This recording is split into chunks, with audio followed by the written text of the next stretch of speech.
My name is Matthew, and this is my speech on groupthink. Why is it so important that we all think the same? Why does fitting in with a group seem to be so vital for most people? Why do people feel icky when they disagree with a group? Is it important to step away from groupthink? Groupthink is common in all aspects of life.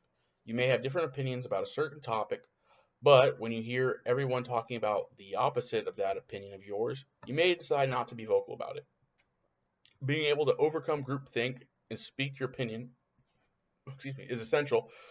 Without overcoming this fear, we may never know whose idea is better.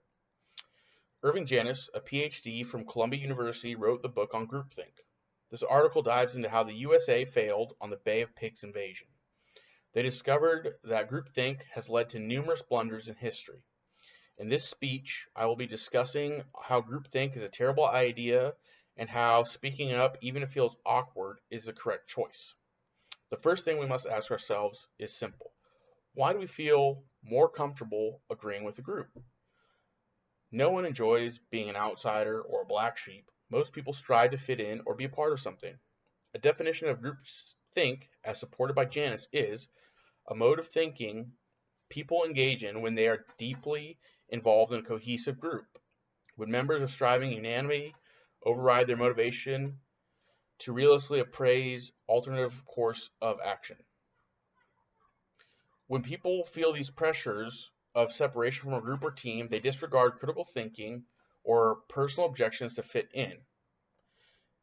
Janis coined the term groupie, which discovers that group norms bolster morale at the expense of critical thinking.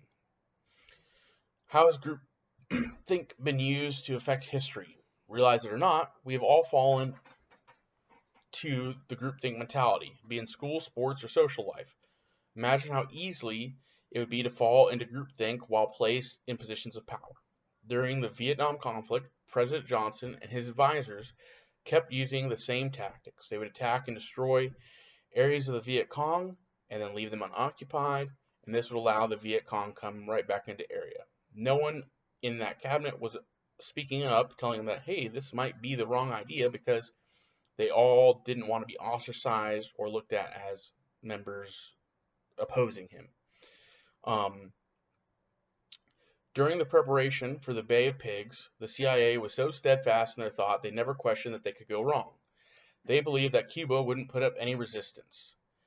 At every meeting, JFK allowed the CIA representative to dominate the discussion, and they just all believed that the CIA knew what they were talking about, and nobody wanted to question them because JFK believed in them. So they didn't want to look opposite of what their own president was speaking about.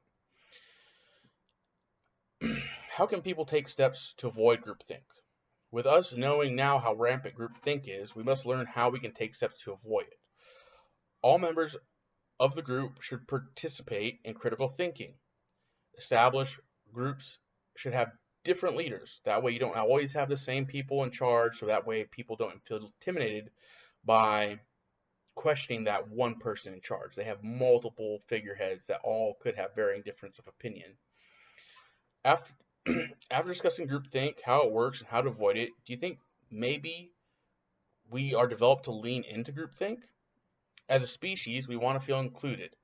Feeling a part of a group is natural. Speaking out against the grain is often looked at as a bad idea.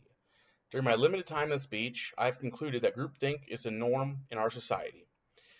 It may have been different for you, but in my schooling, none of the steps to avoid groupthink were in place. Groupthink was encouraged. Generally, the smartest was placed in charge, and everyone else was forced down that chose path.